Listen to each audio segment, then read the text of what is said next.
Сайн байцгаана уу? Та бүхэндээ бусдаас үргэлж нууцлах ёстой 6 зүйлийн талаар танилцуулъя.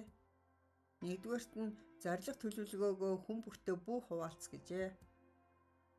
Хэн нэгэнд хараахан эхлээгүй байгаа зорилгын талаар ярих нь зорилгоосоо холдоход хүргэнэ. Төлөвлөгөө зорилгоо биелүүлж дуустал чимээгүй байгаарай. За хоёрдугаарт нь өөрийн хувийн амьдралыг шаардлагаас илүү хэмжээнд бусдад хэлэх хэрэггүй. Таны сэтгэл хөдлөлийн байдал эв найртай байх ёстой бөгөөд бусдад сэтгэгдэл төрүүлэх, магтаал авах хүсэл эрмэлзэл нь тийм биш гэдгийг илтгэнэ. Өөрийн тухай их ярих тутамд бодол санаа зорилгоос үл хамааран олон зүйлийг алдаж болох тул болгоомжтой байх хэрэгтэй. Гуравдугаарт нь өөрийгөө баатарлаг гэж бүү өнгөр. Танамсаргүй гайхалж хэлсэн үг бусдад буруу ойлголтыг төрүүлж атаархлын бай болох тохиолдол бий.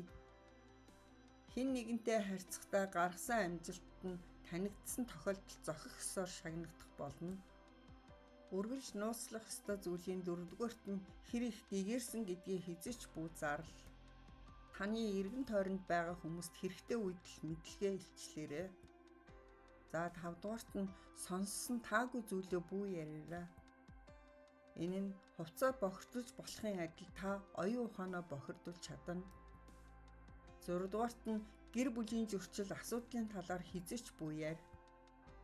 Та гэр бүлийнхээ тухай ийм нууцыг бусдад баг задруулах тусам илүү хүчтэй байх болно.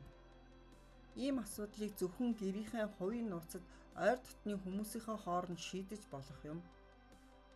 Хамгийн том ялалт бол өөрийгөө ялах явдал. Та бүхэндээ амжилт хүсье.